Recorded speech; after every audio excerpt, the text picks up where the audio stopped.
Bienvenidos a la segunda sesión del seminario de Filosofía Política, Filópolis. Muchas gracias por acompañarnos en lo que espero que sea una tarde de enseñanza y aprendizaje. A mí me complace mucho presentar la sesión de hoy. De hecho, cuando estaba preparando unas líneas para presentar a Joaquín Castellán, me he dado cuenta, no me había dado cuenta hasta el momento, creo que he sido consciente de que va a ser el primer seminario de Filópolis que lo dediquemos a dos pensadores, escritores, filósofos a su manera, que escriben en español. Ya no voy a decir españoles, pero que sí escriben en español, ¿no? Que uno es Feijoo y el otro será Machado. Y me parece que esto es un logro de nuestro seminario.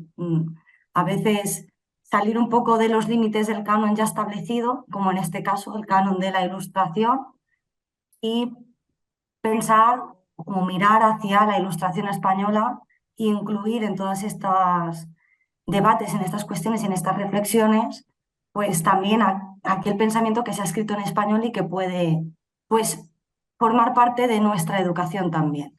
Entonces, a mí me parece que dejar un espacio de reflexión para Feijóo en nuestro seminario, pues es muy importante y, y creo que además representa, visto el guión que ha preparado Joaquín Castellá, pues bueno, me parece que volvemos al tema fundamental y raíz de nuestro seminario, que es esta tensión entre dos poderes, el poder eclesiástico y el poder del Estado, que luchan o intentan disputarse la hegemonía del poder. Y me parece que un poco de todas estas cosas vamos a hablar y quedan en la clave del seminario.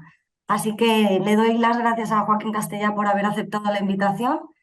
Ya la aceptó en su momento en una sesión anterior, en una edición anterior del seminario para hablar de los sermones de Emerson y voy a presentarlo brevemente y le doy la palabra. Joaquín Castellá ahora mismo está haciendo una tesis doctoral sobre el escepticismo filosófico de Feijóo, bajo la dirección de Faustino Encina y Antonio Lastra, así que me parece una persona idónea para que nos hable de todas estas cuestiones. Es colaborador en la Fundación Mindán Manero de Calanda, que está vinculada a la Universidad de Teruel y a la Universidad de Zaragoza, y también es miembro del Instituto Feijóo de Estudios del siglo XVIII. Joaquín, muchas gracias por estar aquí hoy con nosotros y tienes pues alrededor de 50 minutos para que nos ilustres con todas estas cosas y luego podamos hablar. Muchas gracias, Esmeralda. En principio, empezar agradeciendo la invitación a este foro de debate e investigación de la condición humana en su entorno natural por excelencia, la ciudad. Entiendo que Filópolis contempla por igual el componente social, espiritual y personal del hombre como tal. Filosofía y ciudad, cultura y civilización, esto es, la búsqueda de la adecuada organización de una comunidad política para que sus miembros puedan alcanzar la felicidad. En mi caso, voy a remitirme a la dialéctica de la religión con el Estado, más que al concepto de ciudad en abstracto y al de la filosofía como disciplina, puesto que voy a tratar de un Estado y una religión en concreto y durante un periodo determinado, España en el siglo XVIII. Para empezar, quiero rendir homenaje a dos egregios historiadores que nos han dejado recientemente. Si Antonio Mestre aportó una visión crítica y luminosa de los novatores o preilustrados en nuestro país, José Luis Gómez Urdáñez nos mostró el lado más tenebroso de la Ilustración. A uno no lo llegué a conocer a tiempo. Con el otro coincidí este pasado año en un congreso sobre Campomanes en Oviedo, jovial y pletórico de vida, perdiendo la ocasión de estrechar relaciones. ¿Y qué decir de José Luis Avellán, que dio cuerpo crítico al pensamiento español? Valga esta ponencia para recordar su memoria a la que devota. El título de mi exposición es, propiamente, y perdonad si me pongo un poco exquisito, Catolicismo ilustrado y razón de Estado en la monarquía hispánica del siglo XVIII. Catolicismo con mayúsculas en un sentido enfático, por cuanto que es el marco ortodoxo que prima en este periodo. Ilustrado en minúscula, por el perfil bajo del término en el sentido de instrucción y formación intelectual en un entorno cultural poco desarrollado. Asimismo, tomaré el concepto de razón en un sentido débil, por su orientación más práctica y estratégica, y que no tiene el alcance con que se sustancia en la Ilustración europea, junto con una noción fuerte de Estado, en la medida en que supone el ejercicio absoluto del poder político. Y ello porque en España prima la voluntad de mantenerse dentro de la ortodoxia confesional del catolicismo, modulándola de acuerdo con los nuevos tiempos, pero sin el afán de acceder plenamente a las últimas consecuencias de los planteamientos ilustrados. Lo que sí que rige es la iniciativa del fortalecimiento de un Estado centralizado, racionalizando el arte de gobernar dentro del marco del status quo vigente. Por último, en cuanto a la corona, hay que decir que todavía priman los intereses dinásticos sobre la consolidación del Estado como nación. Nos encontramos en lo que Cassirer consideraba como la necesidad de saber transitar por los valles del pensamiento en los que se van a decidir muchísimas cuestiones, como bien nos sugirió nuestro anfitrión en otra ocasión. Y en este sentido podemos decir que la cuestión clave que afronta la razón de Estado de la monarquía hispánica durante el siglo XVIII es la determinación y delimitación de las competencias jurisdiccionales del poder eclesiástico en relación con la nueva configuración política y administrativa de una nación española cristiana, dentro del escenario y equilibrio de poderes del Concierto de Naciones Europeas. Situación que se complementa con las iniciativas reformistas en el seno de la Iglesia española, para depurar una deriva perniciosa de la integridad y pureza de la religión católica. Asimismo, debemos tener presente que la religión, en esos momentos, es un elemento nuclear que dota de unidad, de integridad al conjunto del país y sus colonias, y la monarquía el instrumento que permitirá habilitar las reformas político-sociales necesarias para constituir un Estado moderno. Siendo un campo tan amplio, he decidido centrarme en las dos figuras más significativas en cada caso de esta dialéctica entre el catolicismo ilustrado y la razón de Estado.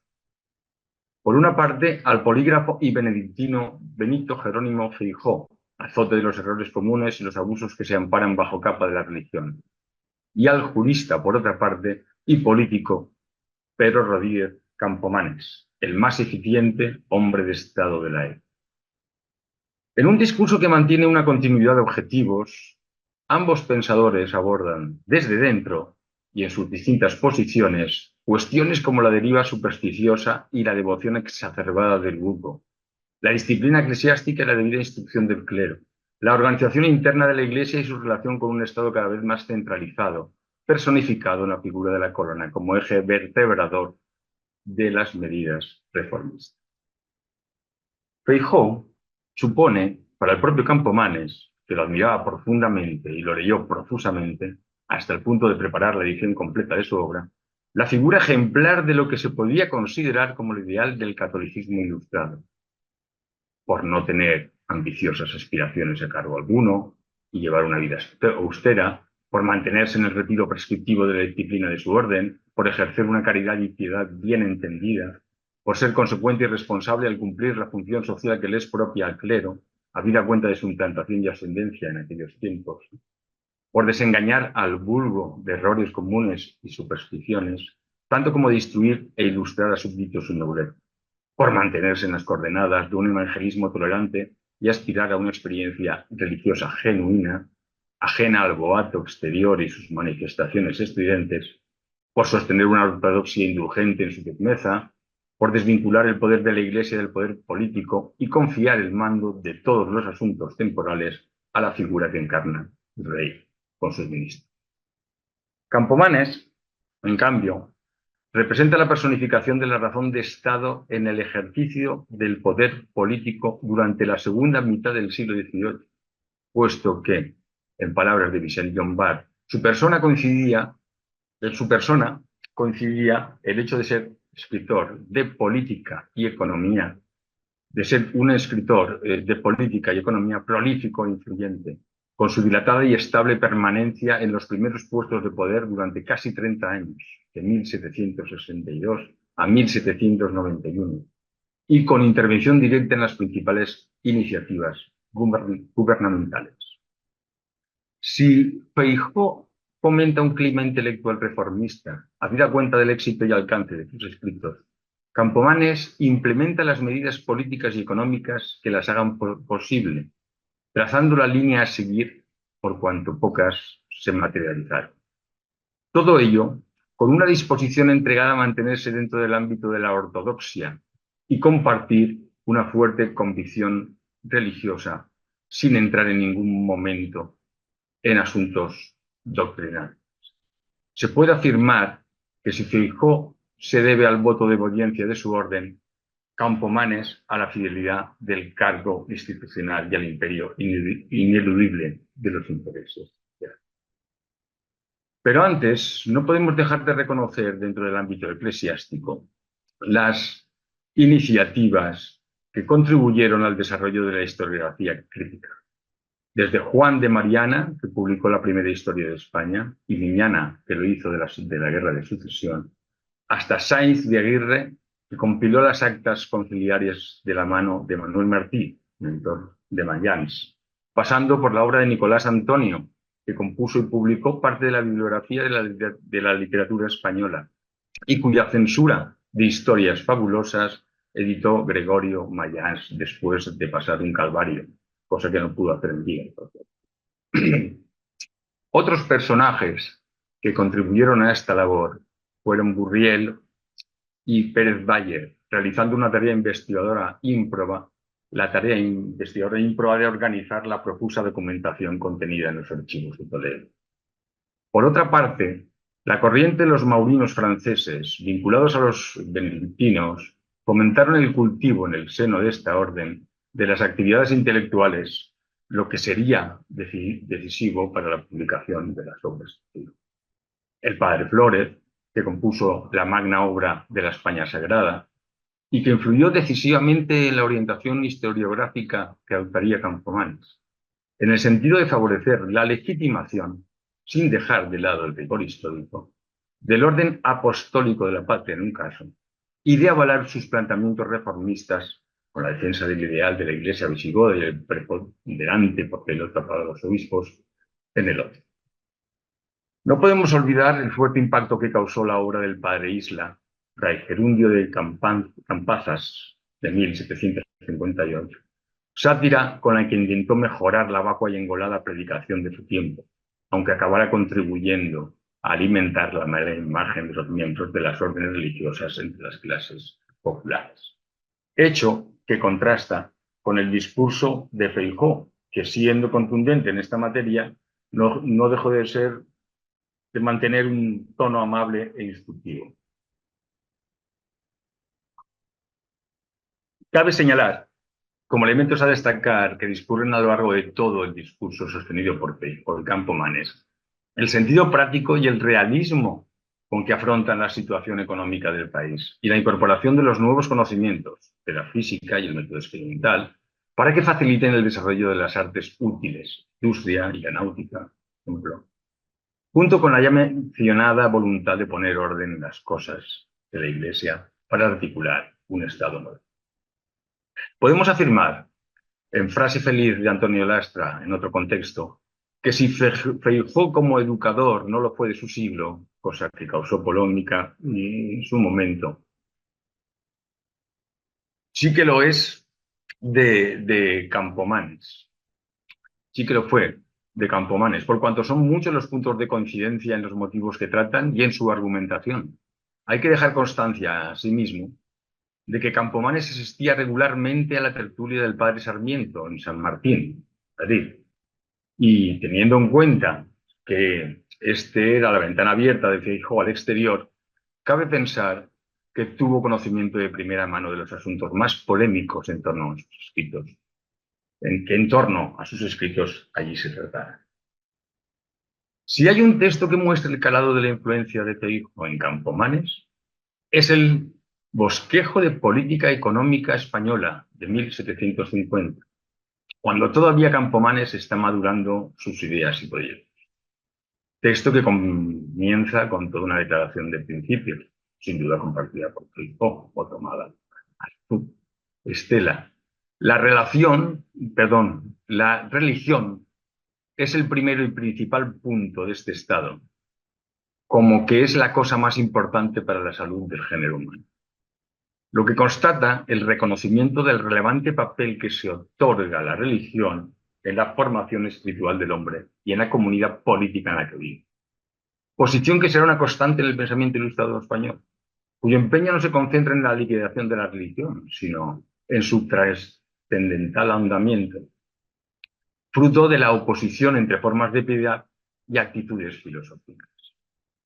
Actitud manifiesta en Feijóo cuando somete a examen racional la multitud de innumerables tradiciones, creencias y prácticas supersticiosas. Al respecto, afirma, el que un efecto sea milagroso consiste en que supere enteramente las fuerzas de la naturaleza. Y este discernimiento pende de la filosofía, a quien pertenece examinar a dónde llega la actividad de las causas naturales. Siempre que haya a mano causa natural que atribuir al efecto, no se debe reputar milagroso. Lo que Feijóo considera que no tiene sentido es que a expensas de la piedad se haga capa del embuste. No tiene bien asentada la fe quien piensa que las verdades divinas necesitan del socorro de las invenciones humanas, lo que pondría en evidencia su falta de fortaleza espiritual. En el fondo, están apelando a la dignidad de los principios originales del cristianismo, lo que, insisto, será una constante en el pensamiento y la mayoría de los ilustrados. Perdón.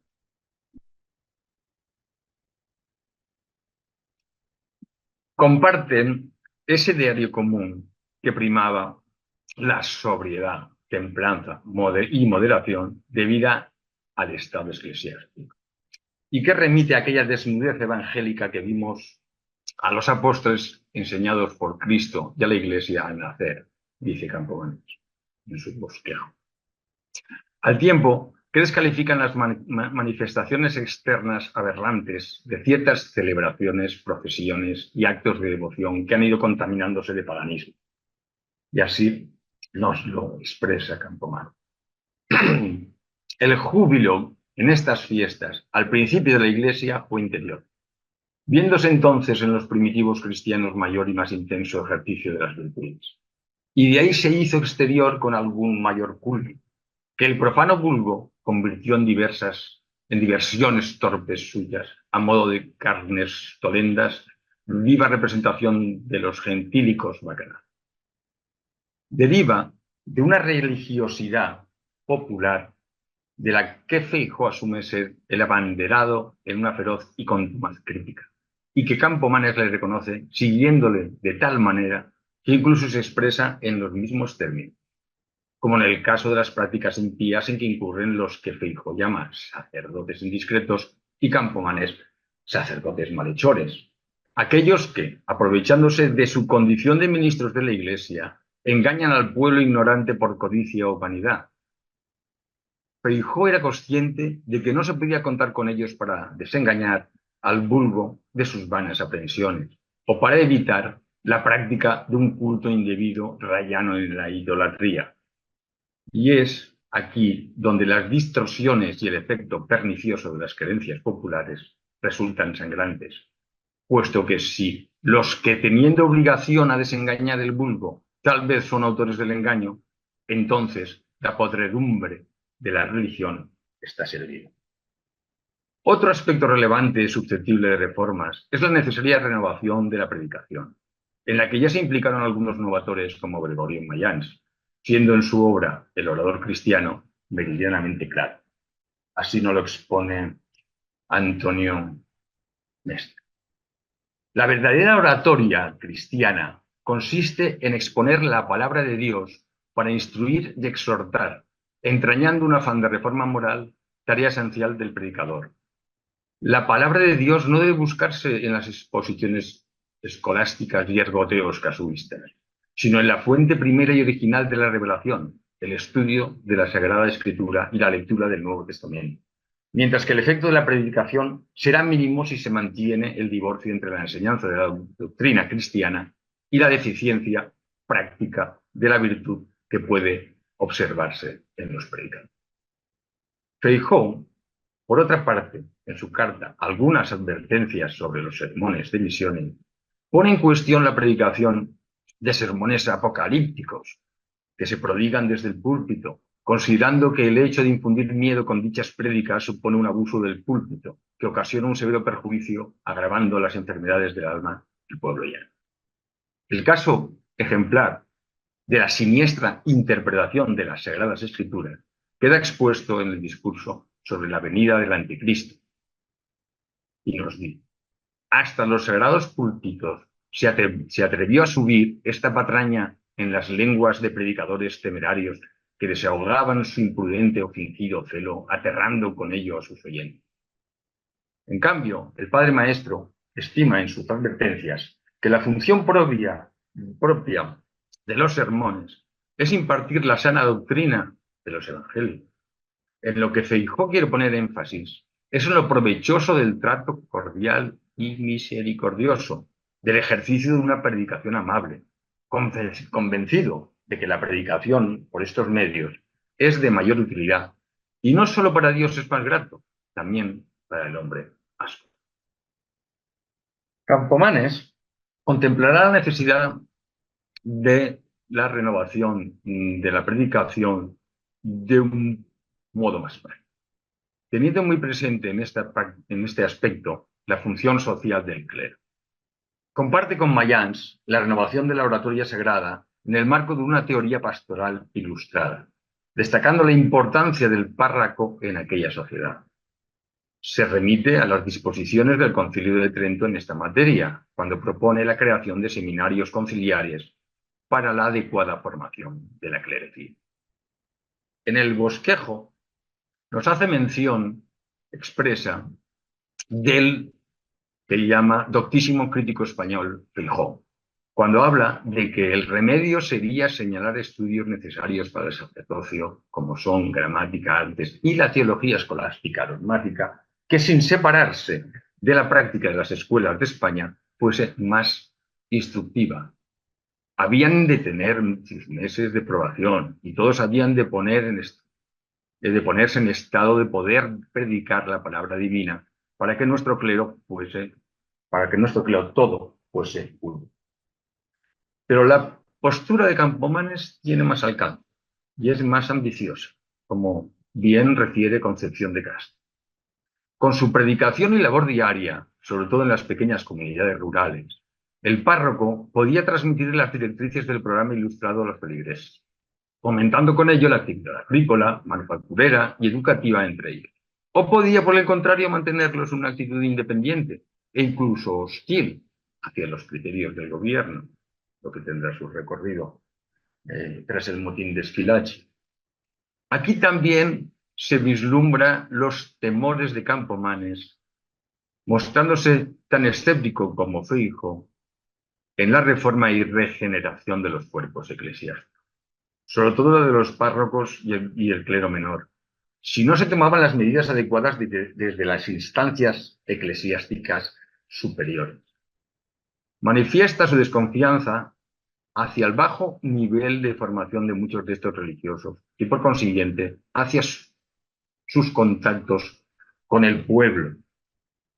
Y ello le llena de pesadumbre, habida cuenta de la necesidad y el urgente del encauzamiento y control de los párrocos, ya que su importante labor y proximidad con los feligreses era fundamental para el programa, hasta el punto de que se plantea la intervención del poder civil en la creación de seminarios, donde necesariamente se debían ser probados en la virtud e instruidos uniformemente en las letras todos los que aspirasen a la alta dignidad del sacerdocio, nos dice en el bosquejo Campomanes. En las cuestiones referidas a la disciplina eclesiástica y a la dignidad del sacerdocio, Feijóo establece un claro referente en el texto Danse algunos documentos importantes a un eclesiástico, en el que da cuenta de los abusos que se cometen en el entorno del clero secular. Otro tanto ocurre con los que llama sacerdotes petimetres, que sin verdadera vocación de servicio a la comunidad, debiendo hacer honor a sus votos, solo aspiran a disfrutar de los privilegios eclesiásticos. Prescrito está, nos dice Feijó, que de las rentas que perciben los eclesiásticos, lo que sobra de su congrua sustentación deben expenderlo en beneficio de los pobres u otros usos píos, por obligación de caridad y religión. Y continúa afirmando: peca mortalmente el eclesiástico que, además de sacar de su beneficio lo que es menester para su congrua sustentación, expende alguna cantidad notable a usos profanos. Campomanes se expresará en los mismos términos, aunque refiriéndose a las órdenes religiosas. Y nos dice: la función de los regulares es la de ayudarnos con sus oraciones, entregados por profesión a la vida contemplativa, abstraídos de toda afectación, trato ni apego a los bienes mundanos, su carácter y vocación es huir de todo comercio, granjería o negociación temporal, contentándose con lo preciso para su congrua sustentación. Como veis, se expresa en los mismos términos la congrua sustentación. El planteamiento de Campomanes, como veremos, tiene mayor alcance, entrando en un terreno que no transitará fijo por pertenecer, obviamente, a una orden regular. Aquí lo que nos interesa es la exigencia de la observancia de la regla conventual en su pureza y la insistencia en ajustarse a ese congruo sustento como propio de su disciplina monástica. La desigual distribución de los recursos de la Iglesia entre las distintas diócesis y parroquias para atender sus necesidades y manutención, para poder ejercer sus funciones adecuadamente, es otra de las preocupaciones compartidas en cuanto a la deficiente organización de la Iglesia Católica Española. Como bien dice Consuelo de Castro, al considerar el plan beneficial desarrollado por Campomanes para imponer un cierto orden en aquella situación, apuntando casos en los que no pueden contar con los medios necesarios y otros en los que nadan en la abundancia, nos dice: había parroquias demasiado extensas para ser atendidas por una sola persona. Otras resultaban tan pequeñas y la congrua del párroco tan escasa que apenas le llegaban para malvivir.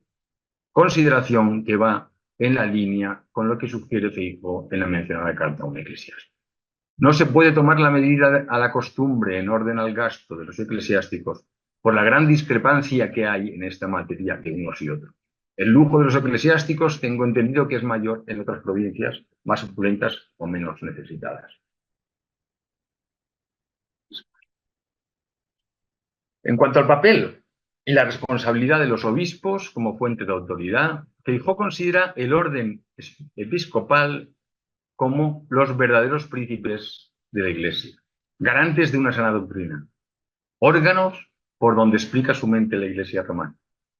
Y Campomanes refiere que la autoridad de los obispos, instituidos por el mismo Cristo y descendientes de los apóstoles, es de derecho divino. Lo que se pedía a los obispos es la colaboración en las directrices del gobierno, como mínimo la colaboración pasiva de la audiencia. Hubo obispos ilustrados, legalistas, dispuestos a colaborar con las directrices del poder civil. Una reducida élite cultivada: Lorenzana en Toledo, Alonso Cano en Segorbe, Fabián y Fuero en Valencia, Felipe Beltrán en Salamanca o Climent en Barcelona. El episcopalismo está muy ligado a la política de fortalecimiento del Estado nacional, es decir, al regalismo. Y al menos en teoría conduce al conciliarismo. Siguiendo al galicalismo, se trataba de recuperar los primitivos derechos de los obispos arrebatados por el centralismo de la curia romana a lo largo de los siglos. Al respecto nos dice Campomanes: a toda iglesia junta en concilio general o nacional pertenecía el establecimiento de las leyes que regulasen el culto y la obligación de sus ministros, la disciplina eclesiástica, la exposición de sus dogmas. La materia de los sacramentos era propia de estos cuerpos, legítimos depositarios de la infalibilidad. Y continúa: si las leyes no necesitan enemigos que la destruyan, siendo lo mismo no tenerla que no observar. El problema endémico del incumplimiento e inobservancia de las leyes será recurrente en nuestro escenario político y social. El concilio es, pues, la más alta instancia eclesiástica donde se establece, mediante la oración, el diálogo y la renovación, el destino de la Iglesia, siendo sus dictámenes de obligado cumplimiento para todos los creyentes, de cualquier rango y condición. En palabras de José Luis Avellán, el episcopalismo es la dosis del espíritu de las luces que pudo asimilar la organización eclesiástica de la época. En cuanto al primado del papado y las relaciones con la Santa Sede, el discurso de Campomanes coge vuelo propio, ya que por su condición de eclesiástico, la debida obediencia que está vinculado, Feijoo solo puede poner de manifiesto el hecho de que el Papa, como los reyes, es un hombre y por tanto está sujeto a la falibilidad de la condición humana. Y pone como ejemplo el caso del cisma de Occidente, donde reyes y papas se dividieron en partidos irreconciliables en manifiesto perjuicio de sus reinos y la dignidad de la Iglesia. En general, se puede afirmar que, más que hacia el papado, la hostilidad se dirigía hacia la curia, que, secuestrando la voluntad del pontífice, acababan convirtiéndose en responsables de la política romana. Reproche similar reciben los ministros, sobre todo los extranjeros, y el entorno del rey, al que se respeta por encima de todo, por parte del pueblo. Lo que resulta inadmisible son las extralimitaciones del primado romano. Más que cuestión de principios, es una cuestión de políticas concretas y jurisdiccionales en cada caso de conflicto. Lo que en el fondo interesa es combatir el poder indirecto de la Iglesia en asuntos temporales y contener con la política económica adecuada el flujo de dinero que discurre hacia Roma en concepto de reservas y prerrogativas, dispensaciones lineales o vacantes, por ejemplo. Para ello se establecían los concordatos, para sanear el balance fiscal de la corona en detrimento de esa política extractiva romana.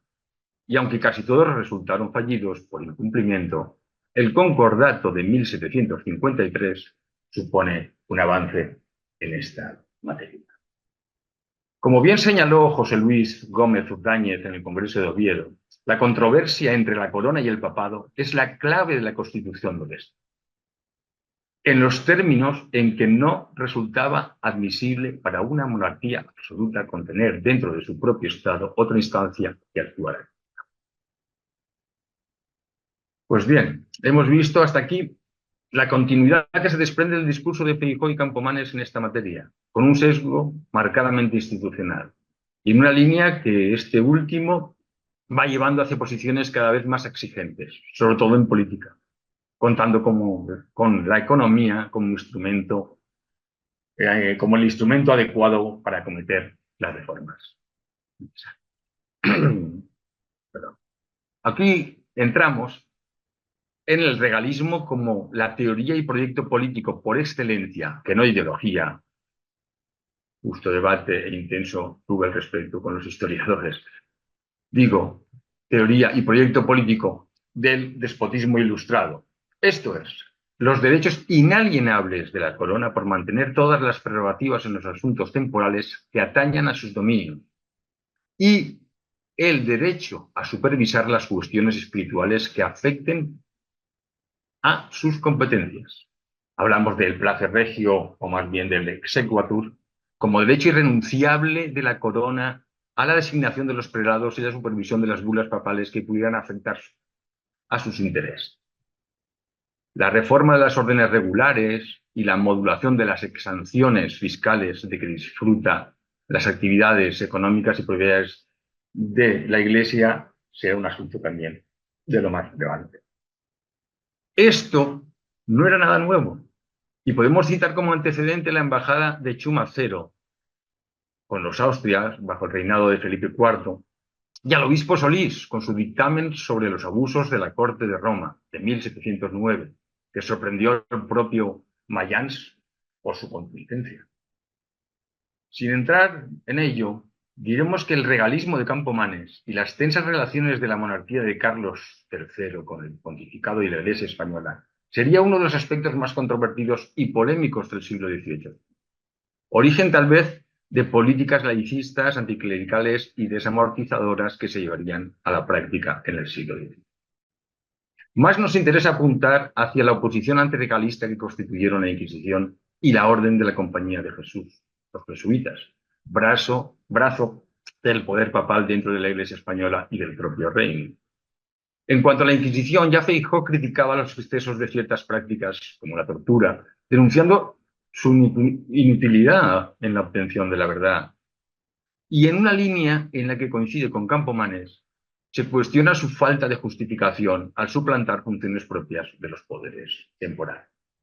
En cuanto a los jesuitas, el logro de su expulsión, bien instrumentado con el dictamen de Campomanes y la pesquisa reservada que se aprobaría la corona, fue todo un alarde de astucia política, al amparo de las revueltas del motín de Esquilache.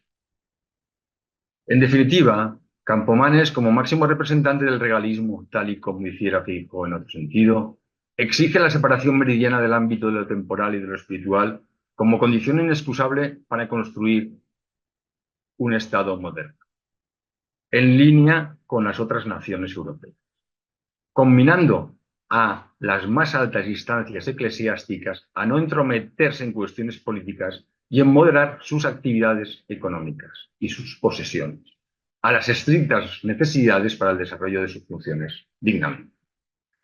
Ello dará lugar a los tratados como el de regalía de amortización y otros tantos, e iniciativas que pongan orden en estos asuntos, como el dictamen de los monjes granjeros. Todo ello para dinamizar la economía en favor de los agricultores que soportan el mayor peso de la carga impositiva.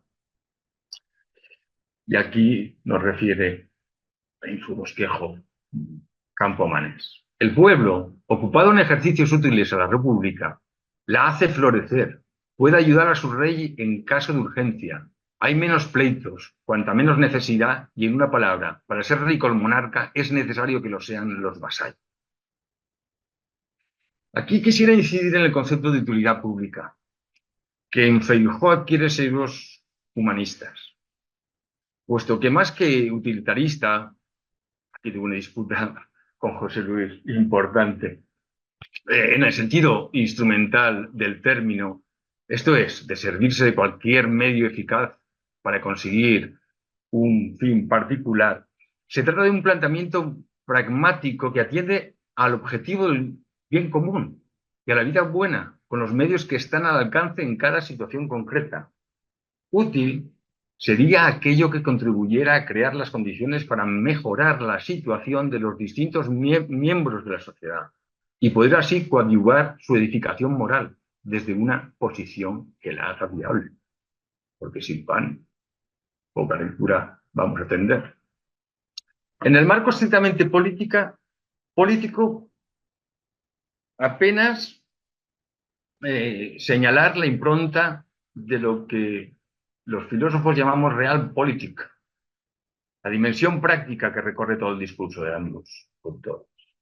Si Feijóo dice, declamen los filósofos cuanto quieran contra los vicios que resultan de la riqueza o superficialidad de los bienes temporales, yo estoy y estaré siempre en que son mucho más frecuentes los que provienen de la falta de lo necesario.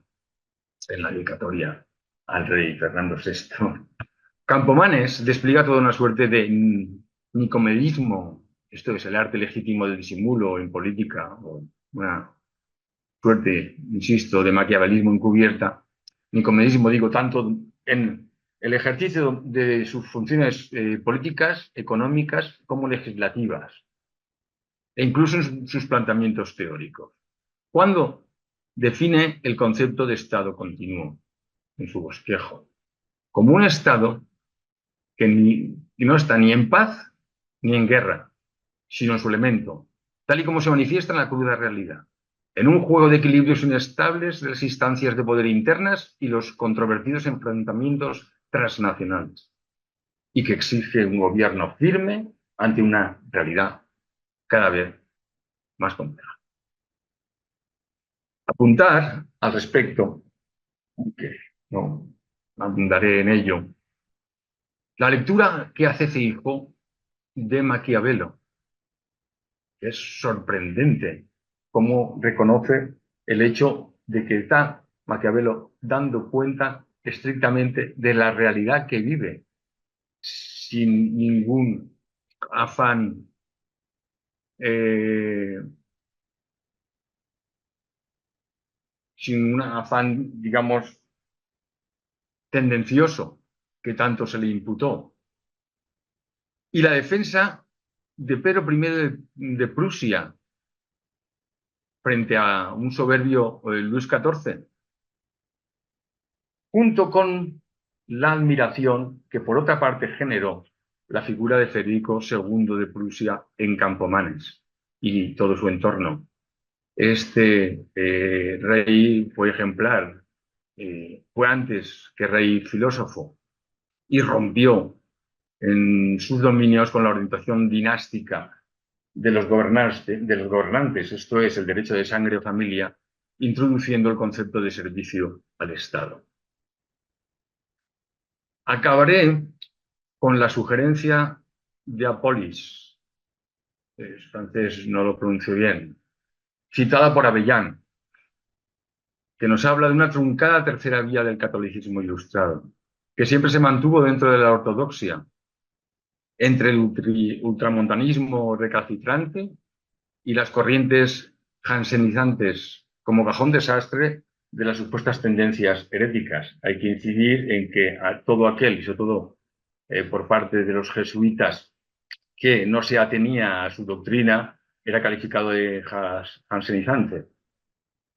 E incluso a mí me llama también la atención el hecho de que Feijóo, por reservas y no estar sujeto a ninguna acusación, no nombra a Erasmo, incluso lo elude, cuando está fuertemente influido por esa corriente en instancias de Luis Vives, con su preciosismo cristiano y su irrenunciable independencia. Al respecto, Apolis nos dice: entre los jansenistas y los católicos ortodoxos se había producido en el siglo XVIII un tercer partido, abierto a la necesidad de reformas, que supo mantenerse dentro de la ortodoxia y ajeno a toda herejía. Son los que se pueden considerar como pertenecientes a un catolicismo ilustrado, inspirado en una vuelta a la tradición primitiva y caracterizado por ser enemiga de la filosofía escolástica, a la que oponen las Sagradas Escrituras, los Santos Padres y las enseñanzas de los concilios. En España, ese tercer partido tuvo muchos entusiastas, son los que llamamos católicos ilustrados. Los católicos ilustrados son profundamente católicos, antes de ser ilustrados, dignos discípulos de los Feijóo y los Flores. Los caracteriza su deseo de conciliación entre la fidelidad a la fe católica y la apertura a las exigencias modernas. En este sentido, casi yo lanzaría una serie de preguntas a el foro. ¿Podemos decir que nos encontramos con un catolicismo ilustrado apenas insinuado a la luz de la deriva que se dio en el futuro? ¿Podemos hablar de una ilustración inacabada en España, en tanto en cuanto tras la Revolución Francesa y la Restauración entramos en un periodo oscuro? ¿Podemos hablar de un Estado fallido a la luz de nuestra articulación territorial? Muchas gracias.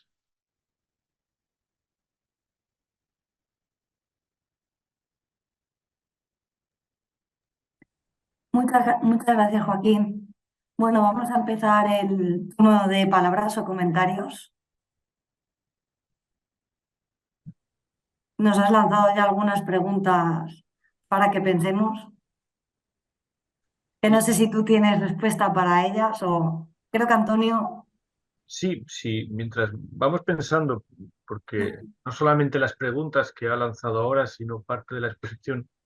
eh, quiero agradecerte, Joaquín, que hayas aceptado participar aquí. Quiero decir aquí que la trayectoria de Joaquín Castellá es valiente, porque empezó una tesis doctoral sobre Emerson y el rigor, yo creo que desmedido de la universidad le obligó a cambiar ya sobre la marcha para dedicarse a un autor como Feijó. Habría que decir que entre el Emerson predicador y Feijó hay más de un vaso comunicante y por tanto la trayectoria no ha sido difícil, pero sí el quiebro, y es algo que me gustaría lamentar aquí. Nosotros tenemos un foro, yo creo que basado en una libertad de opinión que nos puede llevar a veces a vehemencias y pasiones, pero es respetuoso, creo, con la trayectoria de estudio de las personas. Y yo creo que la contorsión a la que Joaquín se ha visto obligado es notable.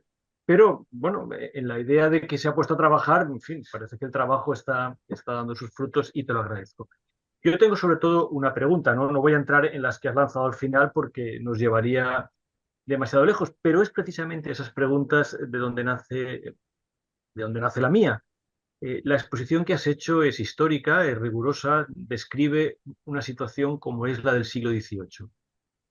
Naturalmente, la pregunta es si lo que has descrito sigue vigente o no tiene más que este interés casi anticuario de ver lo que pasaba entonces, pero inevitablemente quizás ya no pase ahora. Pero sobre todo la cuestión es algo que nos ha salido muchas veces en este foro. Yo creo que hemos de ver qué es lo que ya es una superstición. Por ejemplo, si la Iglesia ya no es más que una superstición, algo que sigue existiendo, pero sin ningún valor real, sin ninguna capacidad espiritual de influir en las decisiones humanas, espiritual en el sentido intelectual, pleno, de la formación de ideas u opiniones. Si lo es el propio Estado, no solamente si el Estado es fallido, sino si el Estado es una superstición que simplemente por su inercia mastodóntica se mantiene, y si en esa relación entre la Iglesia y el Estado, el hecho de que ambas sean supersticiones tiene que ver con que antes de la Iglesia y antes del Estado hay una actitud intelectual por antonomasia que ha llevado a la confesión más personal que has hecho. Prácticamente Joaquín Castellano ha aparecido en la exposición, salvo en un solo momento, cuando te has calificado a ti mismo como filósofo. Has dicho nosotros los filósofos. Por tanto, ha quedado claro que no estás aquí como historiador, no estás aquí como católico ilustrado tú mismo, por lo menos eso no lo has dicho, no estás aquí como creyente, no estás aquí como funcionario del Estado, sino que has hecho una exposición rigurosamente histórica, pero como filósofo. Y mi peligro siempre, o mi sospecha, o mi miedo, es quién está en condiciones de asumir la condición de la filosofía. Lo que podemos ver a lo largo de la historia es que todo el mundo ha querido asumir la condición de la filosofía. Los ilustrados, has mencionado a Federico de Prusia, que quiere pasar por filósofo, cuando no es más que un Maquiavelo de segundo orden. La propia Iglesia, cuya figura capital, como tú has descrito muy bien, que es el obispo, no el Papa. El Papa será el delirio de Joseph de Maistre en esa oscuridad que tú has dicho que empieza después de la Revolución Francesa, y hace falta que Joseph de Maistre se invente una figura que la Iglesia no había potenciado hasta ese momento, que es la del Papa. Porque la figura realmente eclesiástica es la del obispo, pero el obispo está diseñado a imagen y semejanza del filósofo de la antigüedad. En todo esto, entre quienes quieren ser filósofos por parte del Estado y quienes quieren ser filósofos por parte de la Iglesia, ¿qué hay de la filosofía en el teatro crítico ilustrado de Feijóo? Quiero decir, hay una filosofía española, tú has mencionado los novatores, lo cual me llena de cierto recuerdo, porque el primer libro que yo publiqué formó parte de una colección que se llamaba Novatores, que intentaba resucitar el espíritu ilustrado, puesto que los novatores empezaron en Valencia. Pero hay filosofía en toda esta exposición que has hecho. Estamos en condiciones de ver a Feijóo por debajo de su condición eclesiástica y a Campomanes por debajo de su condición política, estadística, ¿hay algo de filosofía en todo esto? ¿O el siglo XVIII español es un siglo en el que no hay un solo filósofo que merezca la pena mencionar? Esta es mi duda. Yo quiero identificar al filósofo porque me parece la figura clave, liberadora, libre ella misma, ¿no? Pero no lo veo, no estoy seguro de verlo en Campomanes ni en Feijóo, salvo que tú me abras los ojos ahora. Joaquín, esta es mi pregunta realmente, para acabar con la superstición. Ciertamente es difícil poder hacerse a la idea de que hay un filósofo o hay un ejercicio serio de la filosofía en este siglo. Pero en los mismos términos también podemos expresarnos en el caso de Ortega o María Zambrano, Unamuno. Hay ejercicio filosófico en términos de una crítica desprendida, independiente y de alto vuelo de los problemas que acontecen en términos no de querer construir un sistema. Es cierto, aquí se da un planteamiento asistemático, y consciente y voluntariamente, y muy ecléctico. Y ese es el defecto, pero la gran virtud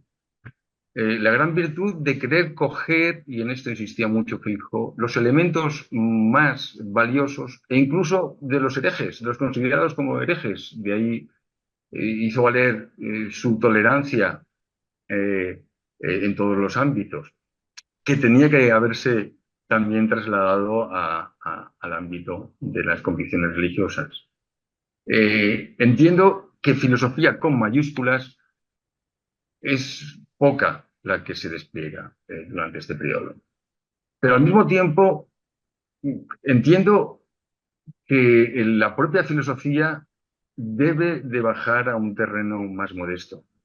No puede tener, por más que lo quiera, y aquí Feijóo lo califica de artificio, todo aquel sistema que quiera dar cuenta de la totalidad y explicar el conjunto de los elementos, de los arcanos de nuestra existencia. Precisamente lo que le permite ser tan crítico y hacer valer cuestiones impensables en un clérigo es que se encuentra, digamos, como decía Ortega, en un marco de creencias seguros y firmes desde el cual puede cuestionar aquello que chirría en la vida, digamos, habitual, ¿no? En lo que es la vida de las personas. Yo creo que hay que recuperar ese planteamiento. La filosofía debe alcanzar y dotar de criterios a las personas comunes para que tengan un juicio justo. Y al mismo tiempo, lo más valioso que tiene Feijóo es ese punto de escepticismo moderado, donde si no cuenta con elementos de juicio, pues suspendo el ascenso, que dice él, ¿no? Esto es valioso, tanto como nos decía a su vez Emerson, que ya vendrán otras clasificaciones, allá donde se cree que nos están dando el, vamos, toda la explicación del mundo. Aquí me remito, por ejemplo, pues hagamos un planteamiento un punto más cientifista, a que por más que, por ejemplo, una anécdota, Mestre le imputaba que no atendía ni tenía interés por aquel microscopio que le regalaron, ¿no? Pero en realidad a Feijóo no le interesaban los átomos. Es decir, ¿para qué? ¿En qué medida son útiles? Esto es importante. La utilidad en términos de su aplicación, siempre que sean valiosos para la vida humana, lo que la investigación indiscriminada, y aquí también es muy crítico Feijóo, no nos lleva a nada. O sea, una fregona es una fregona. ¿Para qué quieres ponerle más cosas? Para poder renovar, dinamizar la venta. ¿Para qué quieres y saber del átomo? ¿Para montar una bomba atómica?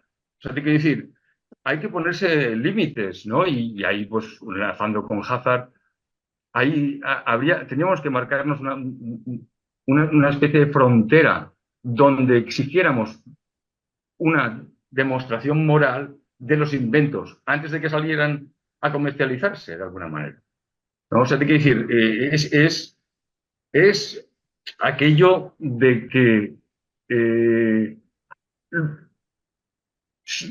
aquello de cuestionarnos las cosas hasta valorar las consecuencias de su aplicación, en ese sentido. Entonces la filosofía yo creo que tiene que ir bajándose al terreno de los problemas que nos crea, por ejemplo, la tecnología.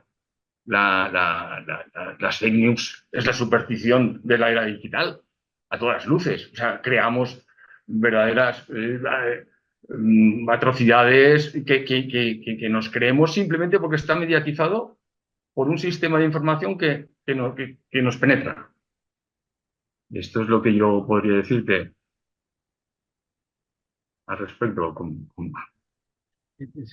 Me preocupaba también porque, claro, el siglo XVIII es el siglo de Kant, es el siglo de Hume, ¿no? Sabemos que Campomanes tenía a Hume en su despacho, ¿no? No eran personas que no estuvieran al tanto de lo que se estaba. Pongo el ejemplo de Hume por ser posiblemente el pensador más en el límite, puesto que los más escandalosos eran los franceses que irían llegando poco a poco y sobre todo más bien en Aranda que en Campomanes son.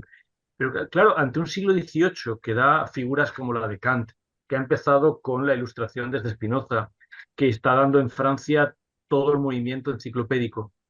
eh, Hay una respuesta adecuada en personas que no están precisamente dispuestas a ser pacadas. No veo a Feijóo como alguien que no esté dispuesto a enfrentarse a todas las novedades intelectuales que vienen del otro lado de la frontera. La monarquía española tiene una base francesa, por tanto las fronteras no están cerradas exactamente. ¿Cómo responden ante lo que a todas luces en Europa ya es una ilustración fuerte? Este es el sentido. O por el contrario, ¿tú crees que efectivamente Feijóo o hasta Jovellanos e incluso Moratín son pensadores pacatos, No, incapaces de... no, ciertamente no alcanzan esos niveles, se insinúa en los límites del conocimiento que encuentran y parte de la psicología, sobre todo los sensualistas, pero no llegan tan lejos. O sea, se quedan sin llegar a profundizar en ellos, se quedan más en el ámbito volteriano, como quien dice.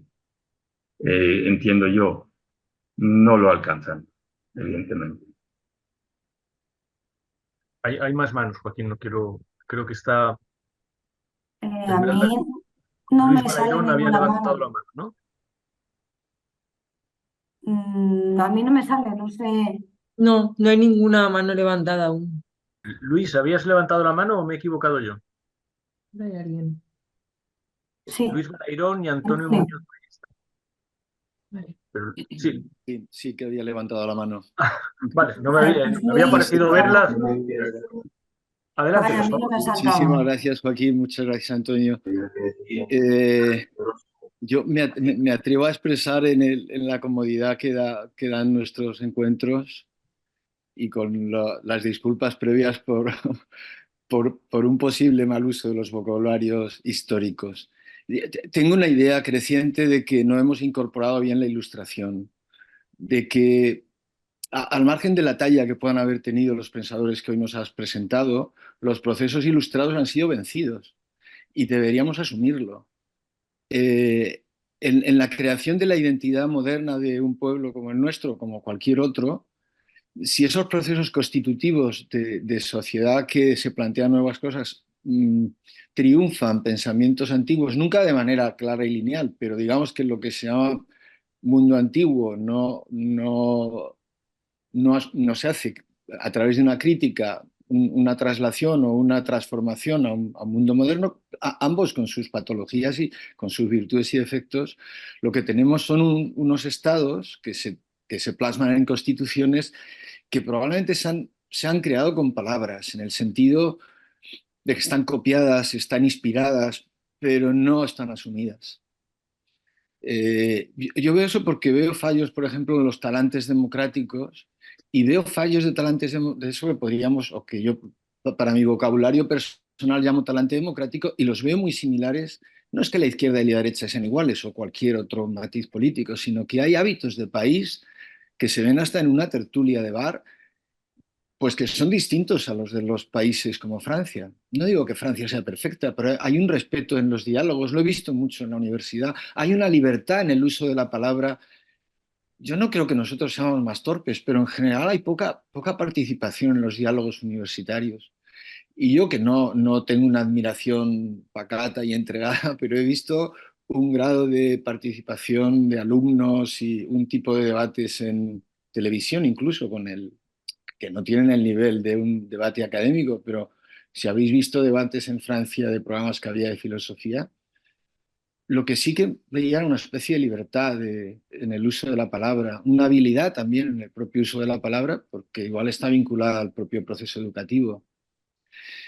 Y esto es lo que me suscita todo lo tuyo, que lo que ha sido ilustrado con unos u otros enfoques ha sido derrotado y no ha sido incorporado.